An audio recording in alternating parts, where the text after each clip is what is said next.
আসসালামু আলাইকুম গাইস। আজকে আমরা সিলেটের দ্বিতীয় দিন ছিলাম। দ্বিতীয় দিনের মতো ঘুরতে যাওয়ার জায়গা ছিল জাফলং। যেহেতু জাফলংটা সবার খুব আকর্ষণের একটা জায়গা এবং জাফলং অন্যান্য জায়গার চেয়ে সত্যি খুব সুন্দর। আপনি সিলেটের ভিতরে ঘুরতে হলে জাফলংয়ে আপনার সবচেয়ে বেশি ভালো লাগবে। যাই হোক, আমরা চলে আসছিলাম বিআরটিসি বাসে, কেননা এই রাস্তাগুলো একটু উঁচু হয়। এখানে আমরা সিএনজি থেকে বাসে আমি মনে করি সবচেয়ে বেশি সেভে আসা যায়। এটা হলো আমাদের ট্যুরিস্ট টিম। এ হলো আমাদের ট্যুরিস্ট টিমের ম্যানেজার ছিল লাল শাটার ভাইয়াটা। ভাইয়া আমাদেরকে দেখিয়ে দিচ্ছিল কিভাবে কিভাবে যেতে হবে। আসলে আপনি যেখানেই যান না কেন, পৃথিবীর যে প্রান্তেই যান না কেন, যদি একটা টিম সাথে না থাকে বা যদি পরিবারের সবাইকে আপনি একসাথে নিয়ে ঘুরতে যেতে চান, তাহলে দেখবেন যে তার আনন্দটা অনেক বেশি। যেহেতু আমরা সিলেটে নতুন ছিলাম, আমাদের সিলেটে অনেক কিছু চেনার ছিল না, তাই আমরা একটা টুরিস্ট টিমের সাথে ঘুরতে গেছি। যাই হোক, এই যে আসলাম, জাফলং গেট দিয়ে ঢুকলাম, কিন্তু এখানে একটা নদী পার হতে হবে। নদীর ওপারে অনেকগুলো স্পট আছে, প্রায় ৫-৬টা। ওইখানে আপনার খাসিয়াপল্লী, জমিদার বাড়ি, চা বাগান ইত্যাদি ইত্যাদি অনেকগুলো স্পট আছে, যেখানে আপনি ঘুরতে গেলে আপনার মনে হবে না আপনি ওইখান থেকে আবার ফিরে আসেন, কেননা এত সুন্দর সুন্দর জায়গাগুলো ছিল নদীর ওপারে, যা আমি কল্পনাও করতে পারি নাই। যা হোক, এই যে আমারে রেখে সবাই নদীতে আপনার নৌকাতে উঠে গেছিল। আমি ছিলাম সবার পিছনে। যাই হোক, কষ্ট কষ্ট করে আমিও উঠলাম নদীতে, নদী পার হওয়ার জন্য নৌকাতে। নদীপথটা আমি আসলে অত বেশি পছন্দ করি না, কেননা আমার নদীপথে ঘুরতে যেতে কখনোই ভালো লাগে না। ঠিক ছোটবেলা থেকে আমি নদীপথটা ঘোরাটা অ্যাভয়েড করি অনেক বেশি, যেহেতু আমি খুব অসুস্থ ছিলাম। এর ভিতরে আমার প্রচণ্ড জ্বর উঠে গেছিল, জ্বর ছিল। তারপর আমরা নদীর এপার চলে আসছি, সবাই আমাকে রেখে চলে গেছে, আমি সবার পিছনে ছিলাম। যা হোক, এই যে চলে আসছি জাফলংয়ের মূল আকর্ষণের জায়গা। এটা হলো আপনার জাফলং মার্কেট, কারণ এখানে আপনার সবকিছুই পাওয়া যায়। এরা বলে যে সবকিছু ইন্ডিয়া থেকে নিয়ে আসছে, কিন্তু আসলে না, এগুলো বাংলাদেশি পণ্য থাকে। বেশিরভাগ মানুষ এখান থেকে পণ্য কিনে অনেক লস খায়, অনেক ধোকা খায়, কেননা এইখানে শুধু প্যাকেটটাই থাকে ইন্ডিয়ার, কিন্তু ভিতরে কোনো কিছু থাকে না। আমি আপনাদের সবাইকে সাজেস্ট করব যে জাফলং যদি কখনো ঘুরতে যান, তাহলে আপনারা অবশ্যই অবশ্যই এসব পণ্য কিনা থেকে বিরত থাকবেন, কেননা এসব পণ্যে আপনার ভালোর চেয়ে খারাপটাই বেশি হয়।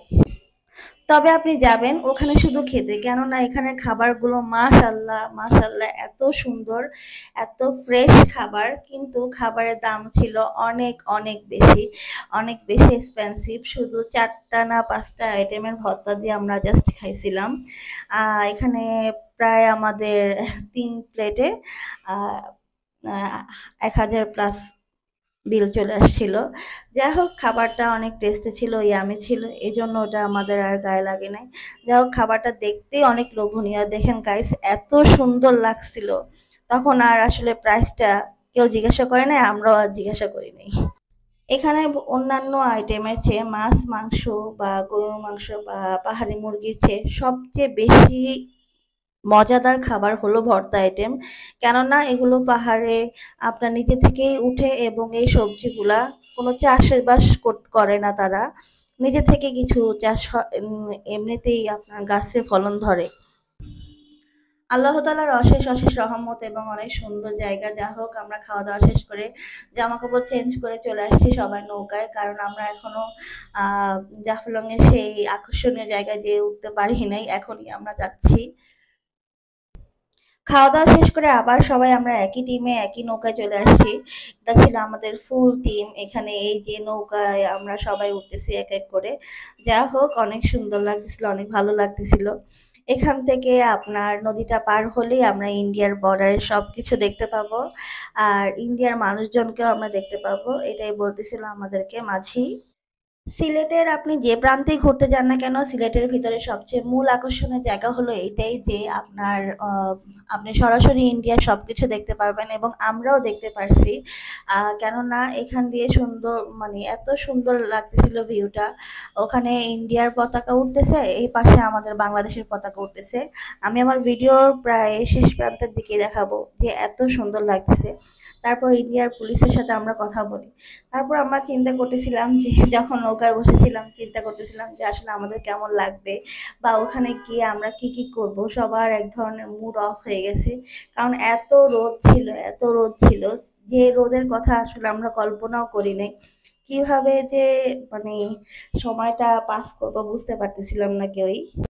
তবে অবাক করার বিষয় কি জানেন? তবে অবাক করার বিষয়টা হলো এটাই যে এত রোদের ভিতরেও পানিগুলা এত বেশি ঠান্ডা ছিল, যা আমরা কল্পনাও করি নাই। কোনো স্বাভাবিক মানুষের পক্ষে এটা কল্পনা করা সম্ভবও ছিল না যে এত রোদের ভিতরে, যেখানে কোনো ছায়া নেই, কোনো গাছ নেই, কোনো কিছুই নেই, সরাসরি আকাশের নিচে, সূর্যের নিচে নদীর পানি। তারপরও নদীর পানি এত ঠান্ডা হয় কিভাবে ভাই বলেন তো? এত ঠান্ডা, জাস্ট আপনার মনে হবে যে বরফ থেকে মনে হয় এই পানিগুলো এসছে। বরফের পানিও না, আপনার এত সুন্দর পানি, পানিটা জাস্ট খেতে খুবই মিষ্টি লাগছে। এবং ঠান্ডাটা জাস্ট নর্মাল ফ্রিজে পানি রাখলে যেরকম হয় এরকম। জাস্ট আমরা কল্পনা করতে পারি না। তবে এখানে আমরা ভাবতে পারি না এখানে আমাদের একটা হিট প্রুফ একটা ব্যায়াম হয়ে যাবে, কারণ এই বালুগুলা ছিল প্রচুর হিট, প্রচুর হিট। এত আগুনের মতো গরম ছিল, সবাই এগুলা দিয়ে দৌড়ায় দৌড়ায় যেতে চাচ্ছিল, কারণ এখানে আর যাওয়ার কোনো রাস্তা নেই। আর বালুগুলোর ভিতরে আপনি জুতা পরেও হাঁটতে পারবেন না, কারণ জুতা অলরেডি অনেকটা ডুবে যাবে। তবে এর ভিতরে একটা টিপস দিই, যারা আপনার এই জাফলং এ ঘুরতে আসবেন তাদেরকে অবশ্যই একটা টিপস দিই, এই জন্য যে এই বালুর ভিতরে আপনি চেষ্টা করবেন খালি পায়ে হাঁটার জন্য। কেননা আপনি যদি এখানে খালি পায়ে হাঁটেন তাহলে আপনার বাতের যে রোগের যে সমস্যা থাকে মানুষের, চাবানো কামড়ানো, পায়ে পায়ে কামড়ানো, হাতে কামড়ানো, এগুলো সব চলে যাবে। ট্রাস্ট মি, আমি নিজে পরীক্ষিত। তারপর এই যে চলে আসছি আমরা জাফলং এর সেই আকর্ষণের জায়গায়, ঠান্ডা পানিতে সবাই এসে তো মানে হুড়মুড় করে নদীতে পড়ে গেছে। দেখতে পাচ্ছেন গাইস, ওপারে হলো ইন্ডিয়া আর এপারে হলো আমাদের বাংলাদেশ। এত সুন্দর লাগতেছিল, এত সুন্দর লাগতেছিল, মাশাল্লাহ। তারপর এই যে দেখেন অভি আর রাহা তার বাবা মিলে যা দুষ্টামি করতেছিল। অভির জাস্ট টার্গেট ছিল যে সে রাহারে খুবই খুবই ডিস্টার্ব করবে, খুবই খুবই জ্বালাতন করবে। কিন্তু রাহার সেভ করার জন্য আমরা সবাই ছিলাম, যেহেতু আমাদের টিমের সবাই আবার আলাদা আলাদা হয়ে গেছি। আমরা পরিবারের কিছু মানুষ এক জায়গায়, কিছু মানুষ অন্য জায়গায় চলে আসছি।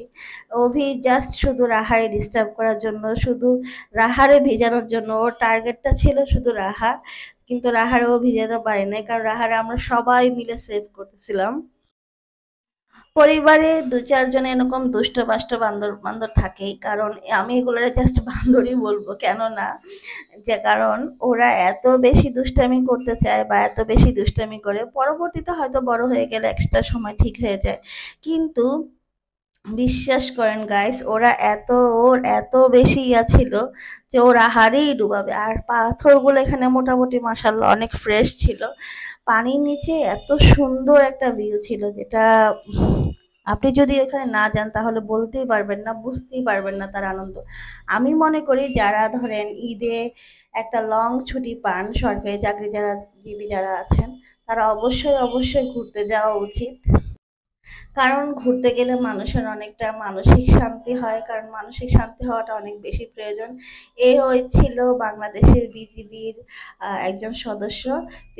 অবশ্য তো মানে ক্যামেরা দেখে খুবই ভয় পেয়ে গেছিল, উনি ভাবছিল আমি সরকারি কোনো চাকরিজীবী বা গোয়েন্দা সংস্থার লোক। যদিও বা না, দেখেন এই যে পাশাপাশি একজন ইন্ডিয়ার পুলিশ ছিল, কিন্তু ইন্ডিয়ার পুলিশের যে ব্যবহার, যা আচার আচরণ, তার চেয়ে আমাদের বাংলাদেশের পুলিশের আচরণ অনেক অনেক অনেক ভালো। বাংলাদেশের মানুষের ব্যবহার, আমরা বাঙালি, আমরা বাংলাদেশের নাগরিক, এই জন্য আমরা গর্বিত। কেননা আমরা ধরেই মানুষের সাথে খারাপ ব্যবহার করি না। ইন্ডিয়ার পুলিশ মনে করতেছিল আমরা আসলে চোর, আমরা আসলে ছাত্রী, মনে হয় ইন্ডিয়া চলে যাব। ওই যে ওই প্রান্তে ছিল ইন্ডিয়ার টুরিস্টরা আর এই প্রান্তে ছিল বাংলাদেশের টুরিস্টরা। যা হোক আমরা তার সাথে কথা বলছিলাম এবং হাসছিলাম। সে আমাদের ভাষা কিছুই বুঝতেছিল না, উল্টা তার ভাষায় সে আমাদেরকে বলতেছিল যে ধরে নিয়ে যাব, রাখতে দিব না, থাকতে দিবে না, এরকম একটা কিছু। তারপরে আমরা হাসতেছিলাম যে আসলে আমরা তার সাথে জোক করতেছি কিন্তু সে আমাদের ভাষা বোঝার মতো তার কোনো অ্যাবিলিটি নেই। পরে আমাদের বাংলাদেশের বিজিবির যে সদস্য ছিল, পুলিশ বাহিনীর যে সদস্য ছিল, তারা সবাই তাকে বুঝিয়ে বলছে যে আমরা সাগরের সাধারণ নাগরিক এবং আমরা ঘুরতে আসছি, দেখতে আসছি। তখন সে তার নিজের ব্যবহারের জন্য সত্যি খুব লজ্জিত ছিল এবং সে পরে সরিও বলছে। তারপরও তখনও আমরা হাসতেছিলাম। আপনারা যারা ইন্ডিয়া যেতে চাচ্ছেন বা ইন্ডিয়া যান, তাদের যদি পাসপোর্টে আপনার কোনো রকম সমস্যা না থাকে তাহলে আপনারা এখান দিয়ে যাওয়া আসা করতে পারেন। তবে এর জন্য মনে হয় আহ, আলাদাভাবে কিছু প্রসেসিংয়ের কাগজপত্র দিতে হয়, যা আমাদেরকে বিজিবি ভাইয়া বললো। আমি জাস্ট রোদে এতটাই পাগল হয়ে গেছিলাম যে আমি তার কথা কোনোভাবেই শুনি নাই। যা হোক পরিবারের বাকি সদস্যরা শুনছে, এখানে স্কাউটের কিছু স্টুডেন্টরা ছিল। আহ, দেখুন গাইস, এত সুন্দর লাগতেছিল, ইন্ডিয়ার পতাকাটা উঠতেছিল এপাশে আর আমরা এপাশে। যা হোক অনেক সুন্দর লাগতেছিল। আমরা আর সাইডে যাই নাই, যেহেতু ওখান দিয়ে গেলে তারা অ্যারেস্ট করার একটা হুমকি দিচ্ছিল ইন্ডিয়ার পুলিশ। বাংলাদেশের পুলিশরা অত কিছু বলে নাই, কারণ বাঙালিরা জানে আমরা কিরকম, আর আমরা ওখানে থাকতে যাচ্ছি না। দ্বিতীয় কথা হলো, ওই যে আপনার ইন্ডিয়ার পতাকাটা উঠতেছে, এত সুন্দর লাগতেছিল যে ভালোই। এই যে এখানে পুলিশরা, ইন্ডিয়ার পুলিশরা আপনার টোল দিচ্ছিল বারবার। বিষয়টা ছিল এরকম আমার কাছে যে যতক্ষণ পানির নিচে শুয়ে থাকতেছি, ততক্ষণ পানির নিচে ভিজতেছি, ততক্ষণই ভালো লাগতেছিল। এই যে এখানে কিছু টিকটকার আপুরা গেছিল, ভাইয়ারা গেছিল, তারা ছবি তুলতেছিল আর আমি করতেছিলাম ভিডিও। যা হোক আমার কাছে খুবই ভালো লাগছে। এই অঞ্চলের মানুষগুলো সত্যি খুব সুন্দর এবং ভালো মনের মানুষ আমি বলবো।